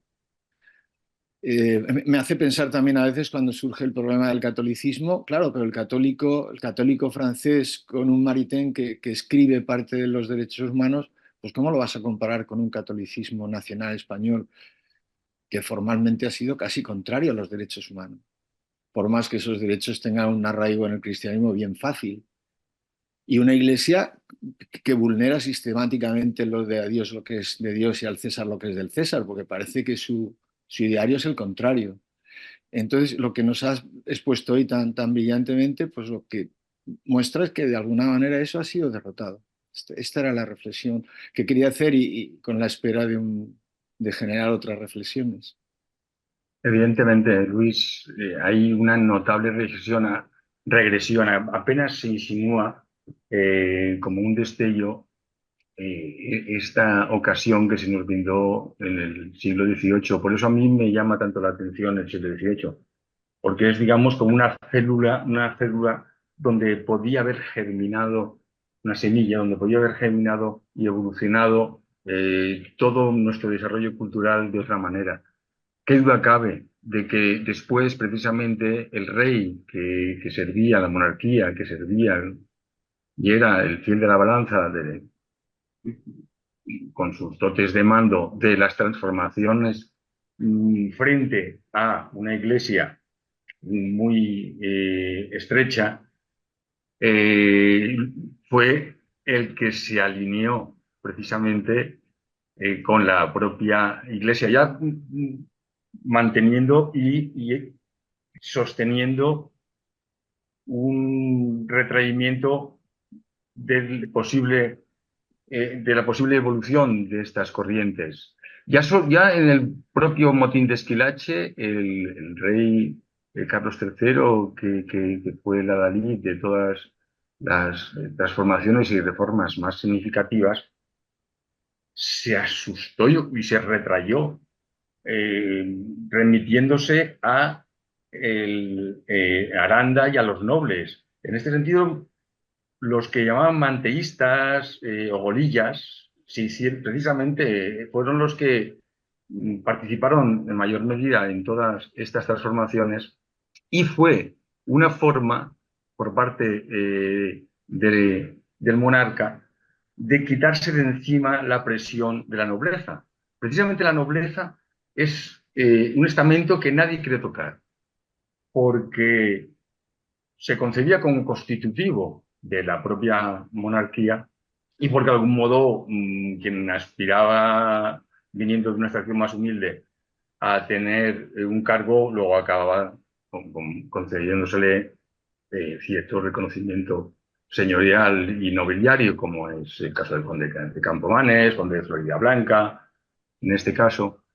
Pero sí, como dices, ahí se perdió una cuestión muy notable. Y podemos nombrar a Mayer, que nos comenta la persistencia del antiguo régimen. El antiguo régimen, su estructura básica, pese a que se modificó, no cambia sino hasta que llega la Primera Guerra Mundial, donde todo se desbarata. Y de hecho, la nobleza, para acallarla, pasa a asumir los cargos militares en mayor grado, hasta el punto de que hacen a un noble que nunca ha tocado el mar almirante de cual o del otro. Hay una persistencia que se rompe en esa guerra. En esa guerra, ya te digo, el libro de Mayer es muy interesante, la persistencia del antiguo régimen se llama. Y luego todo se desbarata. Se desbarata sin reconducirse, o sea, en términos humanos, creo yo, ¿no? Porque el problema que tienen estos autores es que beben más de lo antiguo, del humanismo, que de las posiciones más renovadoras, ¿no? Que son las que van cogiendo vuelo por Europa. Y ahí tenemos un problema que lo hemos arrastrado en nuestra historia. En nuestra historia, España, vamos, no es que sea un desastre, es que ha incurrido en los mismos defectos sistemáticamente. La fusión de la Iglesia con un Estado autoritario no es que se fue consolidando debido a ese temor, sino que se ha ido consolidando absolutamente. O sea, te quiero decir, la desamortización, pese a la que se hizo con Mendizábal, los andaluces estaban muertos de hambre y cuando se instauró la República, estos se levantaron porque no fue suficientemente ágil la transformación, ya que, vamos, era inamovible la estructura de los latifundios en aquellos lares. Claro, no sé si añadir, pero nada más que esto, la complejidad luego que se añade con que la poca revolución industrial se haya hecho solo en Cataluña, en el País Vasco, y que las dos iglesias de esas dos zonas son notablemente distintas a las iglesias del resto del territorio. Y también me trae a la memoria una afición que tuve en un momento de viajeros por España, no de los que eran anti-españoles, por ejemplo, Gautier Vilar, y él señala en ese librito de viajes que se sorprende de que la nobleza española se orgullezca de la esgrima, montar a caballo y el baile frente a lo que una burguesía francesa tenía por orgullo, más o menos cierto, la lectura, por ejemplo. Y él se asombra, un hombre que ama España y que no es un crítico, pero él se asombra de cómo esa nobleza no le responde a la idea que él tiene de burguesía. No sé si utiliza esos términos, pero en todo caso es a lo que se refiere, a esa diferencia entre una nobleza antigua y una nobleza Sí, moderna. ese es el gran problema con lo que cuenta España, que la minoría selecta, digamos, no consigue ilustrar, vamos, ni a la nobleza, y la nobleza española, eh, desde luego que tiene mucho de negativo en todo este proceso. Ni siquiera consigue ilustrar al pequeño, al pueblo, vamos. Es decir, Feijóo apenas lo que consigue es desbaratar el que se den tantas supersticiones y creencias vanas en todos, excepto en todo el espectro nacional, excepto en los pequeños pueblos donde todavía persisten a todas luces. Es verdad que, por ejemplo, se le ha imputado a Feijóo que se descalificaba en términos de vulgo al pueblo en general, pero por mi parte yo considero que era una gran preocupación que él mantenía. Por eso descuidaba quizá los altos vuelos de la reflexión para preocuparse de las soluciones materiales con las que había que subsanar la situación, porque como bien he sugerido, sin que haya unas condiciones materiales no puede haber, era su preocupación, una edificación moral. No podemos ser personas, digamos, si no podemos vivir en unas condiciones. Y ese es el gran problema que ha habido en España. En España la riqueza está muy mal distribuida. Y luego, ¿qué quiere decir? Nos hemos convertido casi todos en piratas. Sálvese quien pueda. No, en cierto modo. Es decir, coge donde puedas... Tenemos ese también carácter que es muy nuestro. Yo me acuerdo que me comentaba al salir de Oviedo, y hay que valorarlo. Quizá tendríamos que, ya esto ya no es filosofía, son estudios culturales. Me comentaba José Luis, al salir López Gómez Ibáñez, al salir de una sesión del Congreso, con motivo precisamente de tener en Valencia, sí, vosotros en Valencia tenéis un conseller de cultura que es torero. Le llamó la atención el hecho, y ahí surgió él, de que Goya se quedó ya de pequeño sorprendido e incluso entusiasmado con lo que se llamaba el toreo a garrote. Y eso fue un elemento que sin duda marcó pues, su expresividad y su arte, sobre todo en las pinturas más oscuras. Y ahí me surgió el interés de este benedictino por los milagros, las supersticiones, y es que él de joven también, digamos, convivió en su oscura, sobre todo Galicia, cuando era más pequeño, la campana de Lugo, tuvo una experiencia con lo que se llamaba la campana de Lugo, con todos estos prodigios, y eso le marcó hasta el punto de que formó parte de sus preocupaciones y quiso penetrarlo desde otra orientación, no artística, sino indagar por qué se producía y su interés por la medicina, de algún modo, su capacidad analítica y su persistencia en indagar los motivos, fue el motivo que desplegó toda esa filosofía. Pero ya Jovellanos también insinuaba lo importante que son las costumbres en la forja de nuestro carácter, y con eso hay que contar. Hay que contar con que somos lo que somos. Y en esa medida tiene sus virtudes. A mí me atraen ciertos lugares de España que están poco desarrollados porque se conserva la naturaleza y no están industrializadas. Es verdad que eso es un prejuicio de la riqueza, ¿no? Pero, te quiero decir, hay elementos que hay que conservar. Que hay que conservar. Y yo ahí pues, me siento muy próximo a estos conservadores independientes, ¿no? Que van valorando las pequeñas cosas y asumiendo que hay aspectos y elementos constitutivos pues, de nuestro carácter. Si somos como somos, tendremos que afinarnos, pero no podremos transformarnos. Muchas gracias. Antonio, y luego Juan Diego, que también ha pedido la palabra. Bien, buenas noches, Joaquín Castellar. Quiero hacerle 3 preguntas. La primera tiene que ver, bueno, las 3 tienen que ver con el título de su ponencia, que ha estado muy bien. Catolicismo ilustrado, y has dicho ilustrado en minúscula y catolicismo en mayúscula, ¿no? Yo ahí respecto quiero hacer la pregunta, y ya se planteaba hace poco Viracañas, pero que si España ha sido realmente cristiana, ¿no? Ha tenido cristianos. La segunda pregunta es sobre la parte de razón de Estado. ¿Cuándo, en tu opinión, tenemos un verdadero Estado moderno en España? ¿Hay que esperar a Franco o es anterior?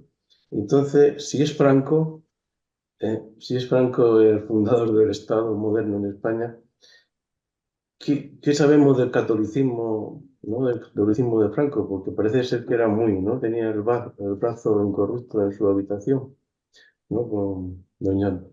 Eso tiene que ver, yo es de Oviedo, ¿no? Puede tener información. El catolicismo franquista, ¿no? El que llega hasta hoy en día, ¿no? Y la tercera pregunta es también, lo ha dicho Antonio Lastra, del filósofo, la figura del filósofo. Teniendo en cuenta esas 2 consideraciones, ¿no? De catolicismo ilustrado en minúscula, que no llega a Diderot, por supuesto, y ese estado franquista, ¿cuándo surge realmente el primer filósofo en España? Si es que ha surgido ya, ¿no? tenemos un filósofo en España, o dos, o filósofa, según tu opinión. Muy Hombre, yo bien, te muchas diría, gracias. Muchas gracias. yo te diría que hasta Ortega poco podemos hablar y aún así de Ortega se puede cuestionar su figura como filósofo, pero poco podemos llegar, empezando por la última pregunta. Respecto a la razón de Estado y a la Constitución como tal del Estado español, se insinúa después de la Guerra de Independencia. Vamos, en términos de la Constitución, si quieres, de Cádiz, aunque ya ves lo que pasó con la Restauración, luego se impone un sistema autoritario y hasta dictatorial con Primo de Rivera. Sin duda, es que no hemos avanzado nada políticamente como país. Hemos sido un desastre en ese aspecto. La transición es algo extraordinario, por eso tiene el valor y el mérito que tiene.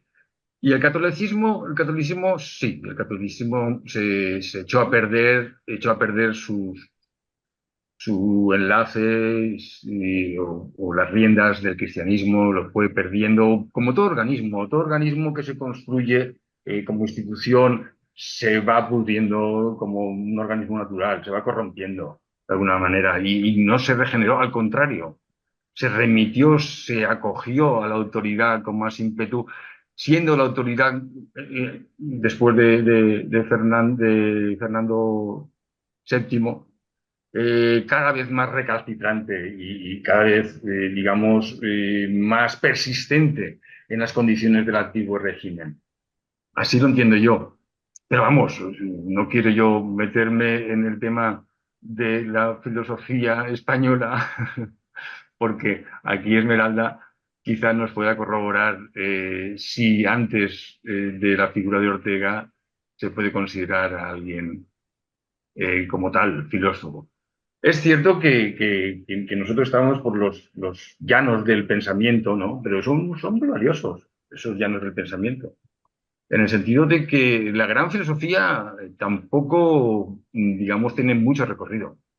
Sin duda, yo pienso en Habermas, en teoría de acción comunicativa, esto que nos ha dicho, de algún modo. Pienso en cómo es toda la psicología conductista, psicoanalítica, se ha convertido en una forma de manipular, digámoslo así, a el receptor y convertir al ciudadano en consumidor, de alguna manera, conociendo e indagando las pasiones más bajas y cómo entrar en ellas. O sea, te quiero decir, todo un juego de cosas. Pero bien, yo no sé si te he respondido, me estoy yendo por las ramas, disculpa. Bueno, yo igual por alusiones puedo aportar algo a la parte de Ortega. Y creo que voy a responder además desde el propio Ortega, porque bueno, a mí no me cabe duda de que Ortega era un filósofo. Un filósofo que escribe en español, ya si era filósofo español o no, eso es otro tema. Pero creo que hay un filósofo que escribe bueno, no escribe en español, si bien escribe en latín, pero de estas tierras antes que Ortega. Yo creo que este es Juan Luis Vives.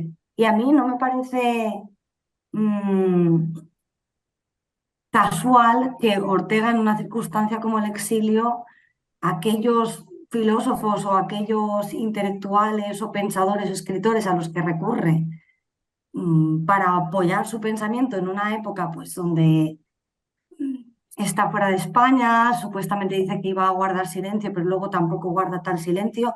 No sé, entre algunos de estos como Leibniz o Goethe, es que también está Luis Vives. Y a mí eso me parece llamativo, ¿no? Yo creo que eso denota que Juan Luis Vives, pues para mí, al menos desde mi consideración, es nuestro primer filósofo, que queremos llamar español, pero esto ya son reticencias mías, ¿no? Y me parece que tiene un pensamiento genuino y además mm, que trata de conciliar esta, eh, la filosofía y la religión o la creencia, pero sin desmerecer el lugar de la filosofía y sin ponerla por debajo de la creencia religiosa, siendo consciente de que todas esas, utilizando el concepto de Ortega de creencias, siendo consciente que todas esas creencias religiosas están fracturándose, no pone a la filosofía por debajo de todo lo otro, sino que intenta encontrar un diálogo y, y una comprensión para dotar pues a su circunstancia de nuevas ideas con las que pensar, y esas ideas precisamente le vienen de la filosofía. Vaya, esto es lo que a mí me parece, pero se Sí, discrepa, por supuesto. Tuché, te lo concedo. Luis Vives, desde luego que es una figura, pero ya estamos en el humanismo y en el Claro, ujú. criticismo cristiano, más allá, te quiero decir, sí que hay pensadores y, vamos, a mí me sorprende jovellanos y tratadistas, y además hay una cosa muy curiosa, que estos autores no les importa ser, no tienen ese prurito, digamos, estos autores, descartemos a Feijóo, estoy hablando de Campomanes, de los tratadistas, se copian unos a otros, no tienen un afán de crear obra o dejar ahí su cátedra, ¿no? Al contrario, ellos lo que buscan es el objetivo de ir subsanando problemas. Problemas, en la mayoría de los casos, materiales.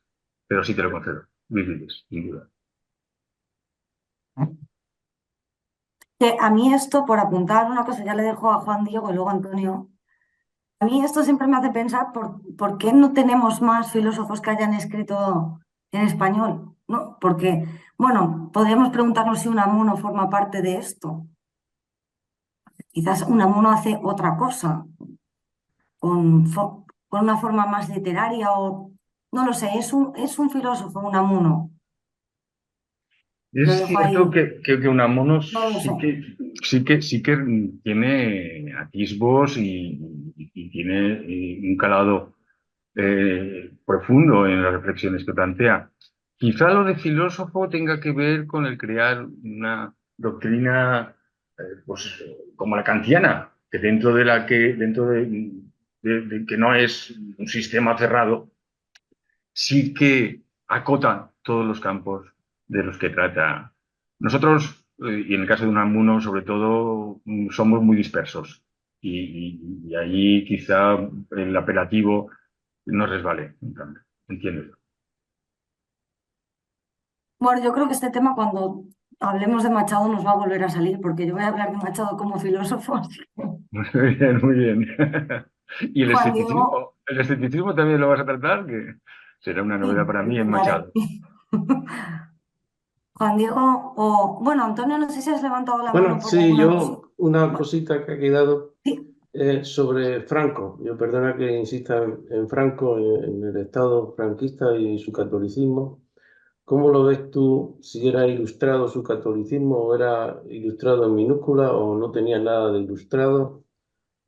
Y Recalcitrante, recalcitrante. Esto fue una regresión tremenda. Una regresión tremenda en el sentido de el propio conservadurismo de la institución eclesiástica. Porque aquí hay que diferenciar entre lo que es nosotros como pueblo y yo estudiando la religiosidad de los ilustrados. Hemos sido muy religiosos y nos hemos dejado llevar por digamos, esas creencias que se articulaban en torno al catolicismo en pleno rechazo de lo que nos venía del extranjero y ha calado en el pueblo español de una forma inusitada. Es cierto que el propio catolicismo, incluso actualmente, no ha tenido atisbos de renovarse y de ponerse a la altura de las transformaciones que también han sido muy escasas y muy pobres, sociopolíticas, económicas en nuestro país, hasta que de alguna manera, pues, excepto, eso sí, siempre Cataluña y si quieres el País Vasco, y precisamente estos no se consideran españoles, como digámoslo así, curiosamente, ¿no? En este sentido. Y sí, es el hecho de que lo que es el altar se una con la corona es un problema endémico en este país que se ha ido reforzando a lo largo de nuestra historia con los levantamientos de los militares, que digo, los militares lo que hicieron fueron derivarlos hacia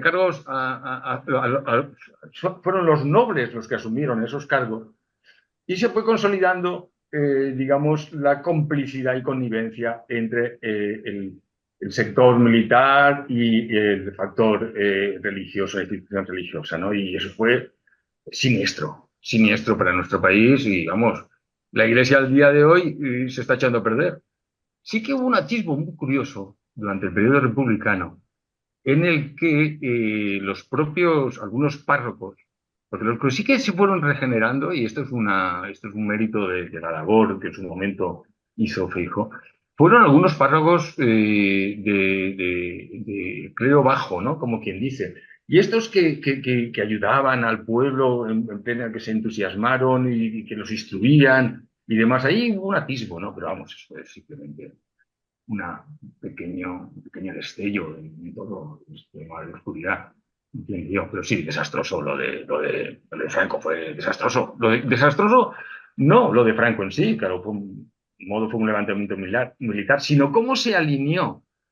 Pero no olvidemos los efectos del anticlericalismo, perdón, no me sale, de que se fue alimentando el pueblo a instancias de todas estas iniciativas también ser ilustradas. Si al principio había un anticurialismo, o sea, contra la curia romana, eso se fue transformando con el tiempo, ya en el siglo XIX, como insinuado. De hecho, el padre Isla desbarató y digamos, a las órdenes, lo que es, sí, afectó mucho a las órdenes religiosas, pero lo afectó sobre todo en el siglo XIX. En el siglo XIX fue una lectura muy severa y conforme estaban más depauperados el pueblo llano, las zonas agrícolas y demás, y se mostraban más altivos precisamente los cargos eclesiásticos, más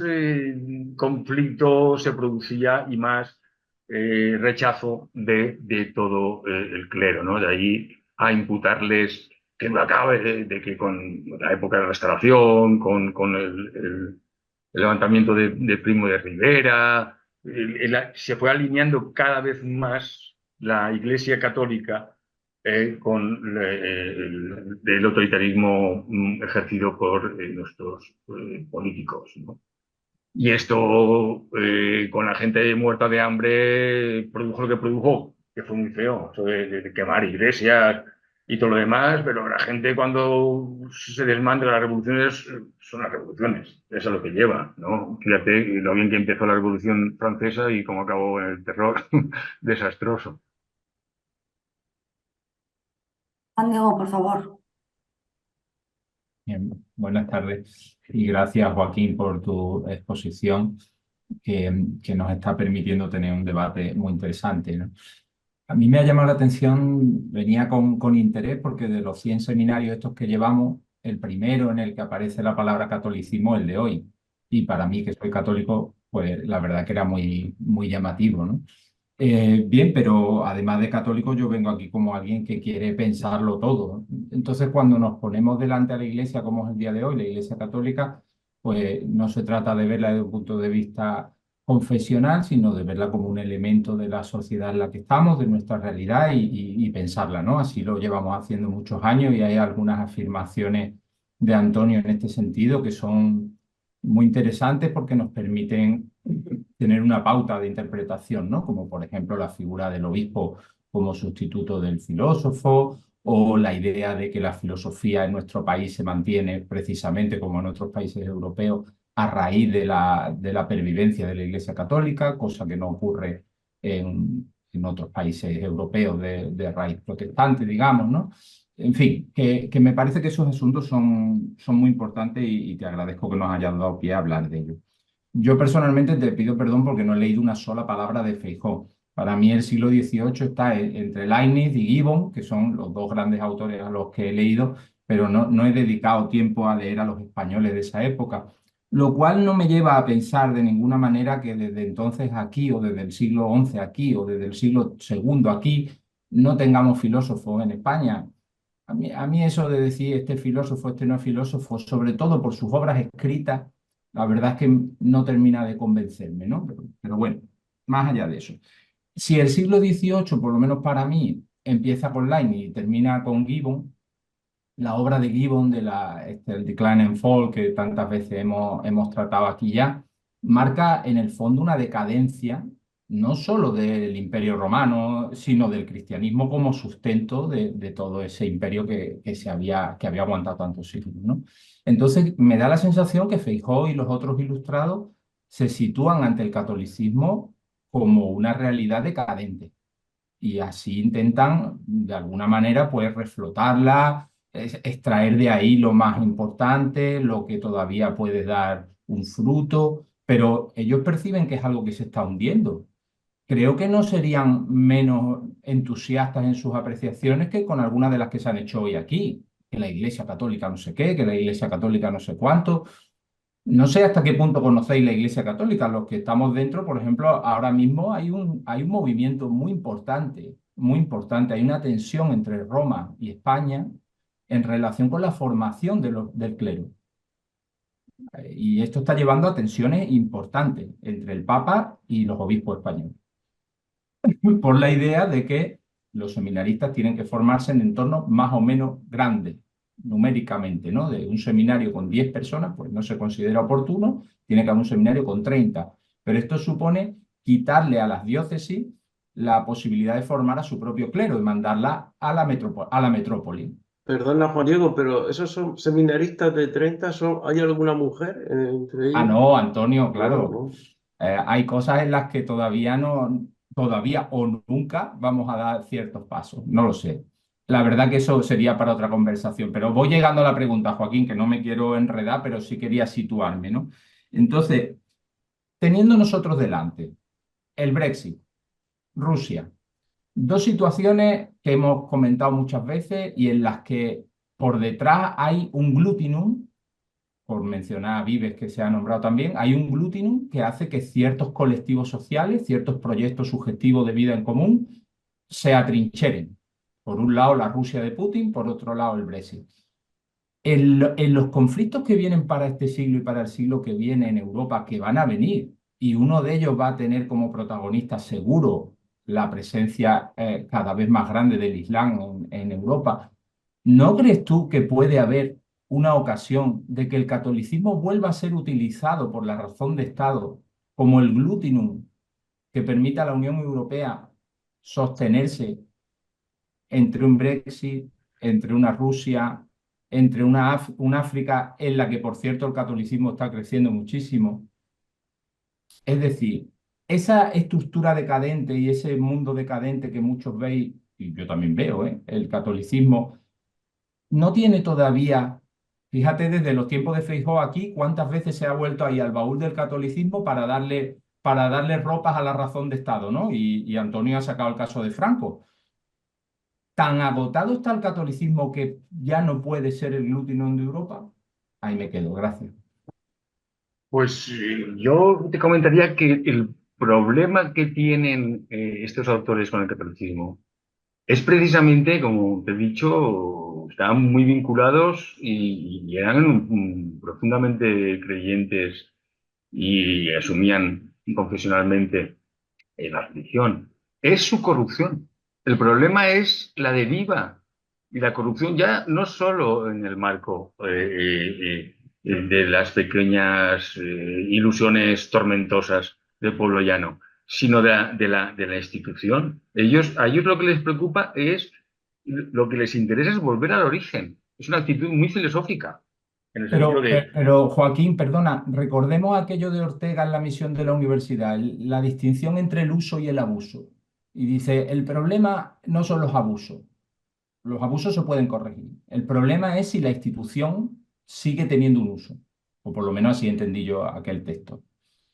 yo entiendo que el organismo en sí, si se corrompe, o abusando, digamos, de una mala, y valga la metáfora, alimentación, va a perder la función. Y yo creo que eso es lo que les preocupaba a estos ilustrados. De algún modo, revitalizarla en su genuina expresión. Ahí hubiera tenido una posibilidad, pues como lo está haciendo el nuevo Papa. Él lo intenta. lo intenta. Desde luego que su planteamiento ha sido brillante, como solía, como fue, vamos, no voy a compararlo, pero choca con las fuerzas vivas de una manera soberbia. Y en este sentido, entiendo que como tú sugieres que suponga un acicate espiritual o social en el mundo que vivimos, yo pienso que el mundo en Europa está absolutamente secularizado. Y no supone, gracias a Dios, la religión evangelista, como en Estados Unidos, un producto comercial, que es en lo que se ha convertido, siendo profundamente creyentes y muy religiosos en Estados Unidos, casi todos. Precisan, es tan la vida tan solitaria y tan vacía que se remiten a ello, pero nosotros hemos perdido el catolicismo. Perdió, por eso me interesa tanto este periodo, perdió la oportunidad de desarrollar lo que ahora quizá, como tú bien me sugieres, quiere recobrar. Y me sorprende lo que me estás diciendo, que la Santa Sede ponga problemas a la formación en las propias diócesis de sus prelados. O sea, me sorprende absolutamente, me parece una regresión en todas luces. Pero yo pienso que no, que digamos, también hay que entender que las creencias y este ámbito entran en el ámbito de lo personal, y que hay que cultivarlo. Claro que sí, vamos, sin duda es muy importante darle curso y cultivarlo de la forma más adecuada para aquellos que la profesan y que no lo acabemos convirtiéndolo en un producto, como así ocurre en Estados Unidos. Porque yo creo que en el fondo es necesario, igual que como, insisto, Ortega decía que tenemos que partir de algo, tenemos que tener un componente en nuestro espíritu con una chispa, si no quieres religiosa, que tenga esa vitalidad, ¿no? De alguna manera. Porque es cierto que el estrechamiento del sentimiento religioso se ha visto muy afectado por el desarrollo y la evolución, quizá sobredimensionada de la filosofía laica en el sentido así un poco más. Perdona, Joaquín, pero termino enseguida, ¿eh? Solo creo que nosotros, los que estamos aquí reunidos, que aspiramos a ser filósofos, más allá de que cada uno tenga otras cosas dentro de sí, ¿no?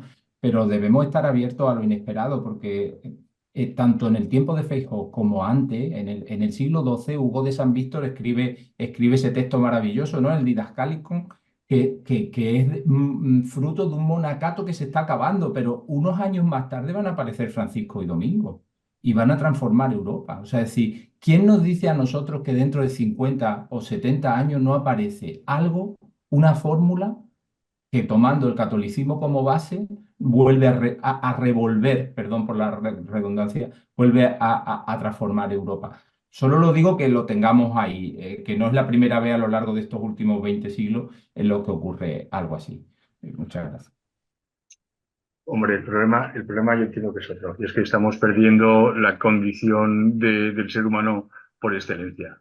De algún modo estamos sujetos a la cibernética y hay un vaciamiento espiritual notabilísimo. No creo que haya ninguna instancia que tenga esa capacidad de reconstruir toda nuestra humanidad y nuestra espiritualidad. Yo creo que no, yo creo que aquí se acaba todo y quedamos cuatro para hablarlo o verlo. Antonio, La verdad es que iba a hacer una pregunta que no me interesa nada en comparación con este debate, eh, que me interesa mucho más y que hemos mantenido otras veces. Yo querría deciros o sugerir esto. Eh, Juan Diego, la única manera de que el catolicismo siga teniendo algo que decir es que pensemos con claridad qué es la Iglesia, no qué es el cristianismo. Y Y la Iglesia es una estructura política, no se llama Iglesia por casualidad, esto lo hemos dicho muchas veces. La Iglesia se llama Iglesia porque Eclesía era el nombre de la asamblea política griega y la Iglesia. No estoy aquí entrando a discutir el valor de verdad que tenga la revelación cristiana como cristianismo. Porque no hemos hablado de cristianismo, estamos hablando de la Iglesia católica. Como Iglesia católica, la Iglesia católica es un mecanismo formidable, probablemente en toda la historia de la humanidad, el mecanismo de sustitución más exitoso que haya habido, pero es un mecanismo de sustitución. De igual manera que el obispo no es otra cosa que la sustitución del filósofo antiguo en un marco nuevo, la Iglesia aspira a ser, la Iglesia es una estructura de totalidad. Bien pensada, la Iglesia no está en condiciones ni siquiera de permitir el poder temporal del emperador o del Estado. Por tanto, esa aspiración de totalidad de la Iglesia católica, que es lo que es, no se llama, insisto, no se llama Iglesia porque sí, se llama Iglesia porque aspira a ser la representación de todo el pueblo. Y por tanto, surge, y tampoco por casualidad, en el mismo momento en que el imperio Augusto se arroga la representación popular. En el momento en que la Iglesia se llama Eclesía y el imperio asume las funciones del antiguo Tribunado Popular de la República, que ha desaparecido, tenemos frente a frente a dos potencias que no están en condiciones, ninguna de las dos, de reconocer a la otra. El imperio no puede reconocer a la Iglesia y, por supuesto, la Iglesia no puede reconocer al imperio. Lo que ha salvado la civilización europea de otras, de Rusia, de Inglaterra incluso, por supuesto de Bizancio, es que ninguna de las dos ha podido con la otra. Es decir, la Iglesia no pudo con el imperio y el imperio no pudo con la Iglesia. Y esto se mantiene, quiero decir, yo no creo que la Iglesia haya desaparecido. Lo que se ha producido es un mimetismo entre las dos. ¿Dónde está la Iglesia ahora? Bueno, supongo que no en el resto del Vaticano, sino en lo que la Iglesia como institución durante 20 siglos ha estado manteniendo como una postura totalitaria frente a la otra postura totalitaria. ¿Cuál es el problema que yo veo? Que desaparezca la tensión. Es decir, si la Iglesia desaparece por completo o el Estado desaparece por completo, estamos perdidos. Quiero decir, la única amenaza real que el Islam representa para nosotros es que es un mundo sin tensión.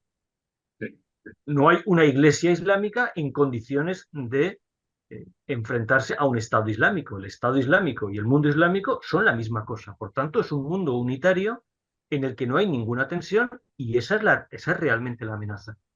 ¿Dónde estamos ahora? Bueno, ¿dónde se ha transformado la Iglesia? Esta era mi pregunta. Mi pregunta por la filosofía es que antes de la Iglesia y antes del Estado hay una aspiración genuinamente intelectual al todo, que es la filosofía. Por tanto, yo no tengo ninguna esperanza en la Iglesia católica, ni tengo ninguna esperanza en el Estado. Tengo la esperanza de que aquello que se ha pensado hasta sus últimas consecuencias, y no lo ha pensado la Iglesia ni lo ha pensado el Estado, que son mecanismos de sustitución de la filosofía en todos los frentes. Pericles ya está haciendo el paripé diciendo que Atenas es la filósofa, ya es la apropiación del Estado hacia la filosofía. Mi única aquí preocupación es cómo mantener la filosofía. Es decir, cómo mantener las preguntas genuinas, radicales, que solo la filosofía está en condiciones de plantear frente a estructuras totalitarias como la Iglesia o el Estado. Personalmente, preferiría que la Iglesia se mantuviera y que el Estado se mantuvieran en tensión, en la misma tensión que durante 20 siglos ha asegurado la vitalidad europea. Si esto desaparece, bueno, naturalmente nos enfrentaremos a todos los horrores del unitarismo desde que el unitarismo existe. Sea Bizancio, sea el Islam, sea cualquier otra forma de exclusividad, como pudo ocurrir en Rusia durante el estalinismo, o como puede ocurrir allí donde esa tensión desaparezca. Pero el elemento clave es el filosófico. Por eso yo creo que la filosofía, que también tiene sus capacidades para distinguirse y para disimularse y para disfrazarse, por eso mi pregunta era, Joaquín, ¿hasta qué punto la filosofía en España? Porque es curioso que durante el debate, nosotros filósofos de la exposición se haya transformado repetidamente en nosotros los españoles. Y ahí ya he tenido mis problemas. Pienso, por ejemplo, y esto ya lo hablaremos para tu tesis, que es preciso que de alguna manera cruces todo lo que tengas que decir sobre catolicismo ilustrado y razón de Estado con el pensador más afín al catolicismo y a la forma de Estado, que es Carl Smith. Especialmente porque Carl Smith tiene una mirada puesta con mucha claridad en la Iglesia española. Y ahí es donde nos encontraremos con los dramas que Juan Diego creo que ha planteado muy bien. Es decir, si la Iglesia tiene futuro, hemos de concederle a la Iglesia lo que es la Iglesia. Lo que no podemos, creo yo, Juan Diego, corrígeme, y también Joaquín, es pensar que la Iglesia es el cristianismo. La Iglesia es otra cosa. La Iglesia es una organización temporal desde el principio, completamente totalitaria, montada sobre una estructura de creencia que puede ser perfectamente otra. Pero la Iglesia como tal es una estructura de poder. Bueno, concedámosle a la Iglesia ese poder. Es decir, lo que no podemos pedirle a la Iglesia católica es que se transforme en una ONG o en una creencia privada, o pensar, como en los Estados Unidos, que el lugar de la Iglesia es el mercado. El lugar de la Iglesia no es el mercado. El lugar de la Iglesia es el Estado, la red pública. Donde trabaja la Iglesia es en la red pública. Allí donde vayamos a una ciudad europea, en el centro de la ciudad europea, estará el ayuntamiento y la Iglesia, mirándose cara a cara o de espaldas, pero una frente a la otra. El día en que esa tensión desaparezca, entonces yo creo que los filósofos van a tener mucho más trabajo. Esta es mi previsión de las cosas. Por eso me gusta reconocer en Campomanes, en Feijóo, en Jovellanos, sobre todo en Jovellanos, que me parece el escritor en el que todas estas cosas se precipitan y sin llegar a nada, incluso en Moratín, una forma de la filosofía española. Yo creo que desgraciada en el siglo XVIII, pero ya fue desgraciado Vives, y ya fue desgraciado Ortega, y sin duda fue desgraciado Unamuno. Luego, esta es mi forma, ¿no? No le pidamos a la Iglesia lo que no es. Esto para mí sería muy importante. Y no le pidamos al Estado lo que no es. No le pidamos al Estado que sea una ONG, no le pidamos a la Iglesia que sea una ONG voluntariosa, caritativa y con buenas intenciones. Eso sería equivocarnos de pleno a pleno.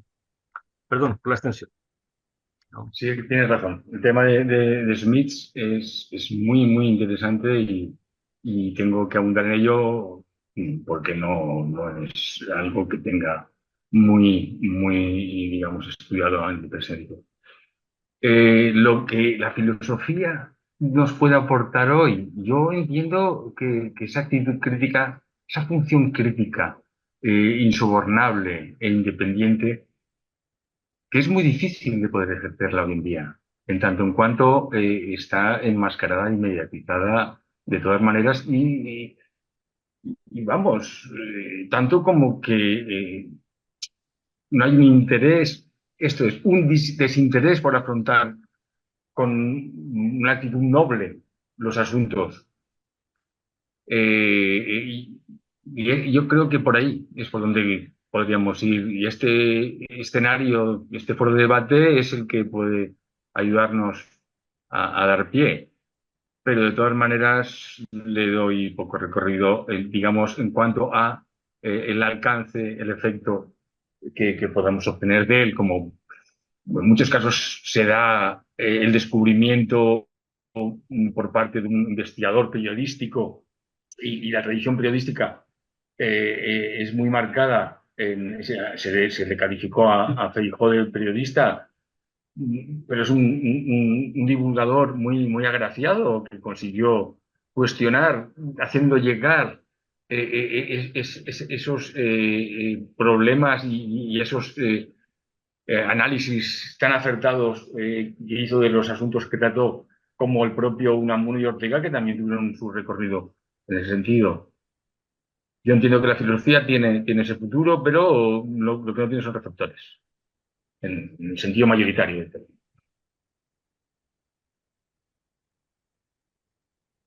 Bueno, creo que nos queda tiempo para una última palabra que la tiene Fernando y para que Joaquín luego cierre con lo que quiera decir al final. Buenas tardes, muchas gracias a todos por vuestras intervenciones y por la conversación. Mi pregunta o mi intervención, va dirigida, tiene un carácter como más general de alguna manera y va dirigida a la ilustración como misma. Y sería la siguiente, por recoger el hilo de muchas cosas que se han dicho hoy. Mi pregunta sería, ¿cómo debe plantearse o qué debe ser la ilustración? Aquí hemos coqueteado muchas veces con la idea de que quizá no ha habido solo una ilustración, sino que pueda haber varias ilustraciones. Y a este respecto, plantearía como dos posibilidades. Por un lado, si entendemos la ilustración como la autonomía de la razón, nos damos cuenta de que, ¿no?, se ha derivado en este planteamiento en ciertas monstruosidades, ¿no? Por el otro lado, si en lugar de plantear la ilustración como la autonomía de la razón, la planteamos como el fin, ¿no?, de la dialéctica del amo y el esclavo, es decir, el fin de la dominación del ser humano por el ser humano, ¿en qué términos deberíamos plantearla, ¿no? Fundamentalmente a partir de una cuestión que considero clave, y es la siguiente. Para evitar esas monstruosidades a las que lleva una razón autónoma, deberíamos incorporar en la ilustración la idea o el elemento de la trascendencia, sea la Iglesia Católica o sea otra forma de trascendencia. Es decir, que para representar la liberación del ser humano debe nuestra organización social, si queréis, o como queráis llamarlo, incorporar algo que trascienda a la razón. Es decir, debemos hacernos cargo para que esto no derive en el totalitarismo de la razón por un lado y un elemento que trascienda a la razón. Esta era mi pregunta. Dices bien, yo creo que sí, que con la sola razón no nos ha llevado muy lejos. A la vista está máximo con su instrumentalización, al efecto. Y creo que vas en la línea correcta. Hay que trascender nuestro mundo, digamos, de la razón desvinculada, que decía Charles Taylor.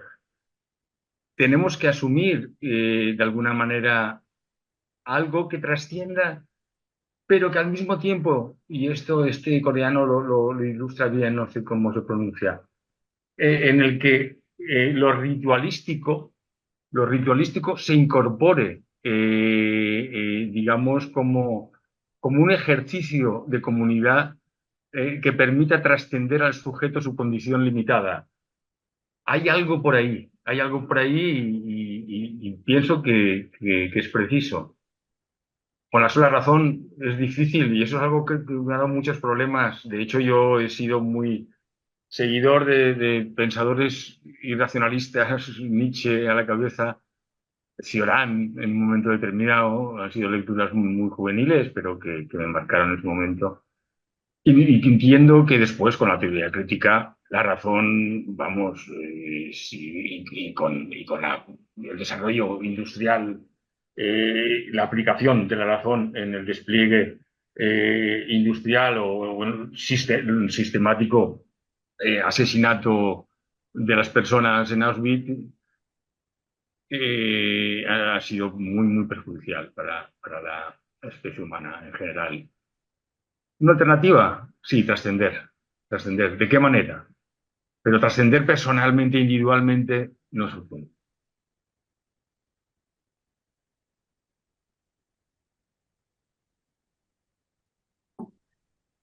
Bueno, pues estoy leyendo un mensaje en el chat de agradecimiento y por todo el trabajo durante estos 10 años, y yo quiero agradeceros también a todos los que nos habéis seguido y seguís aquí y os estáis dispuestos a entablar una conversación, un diálogo.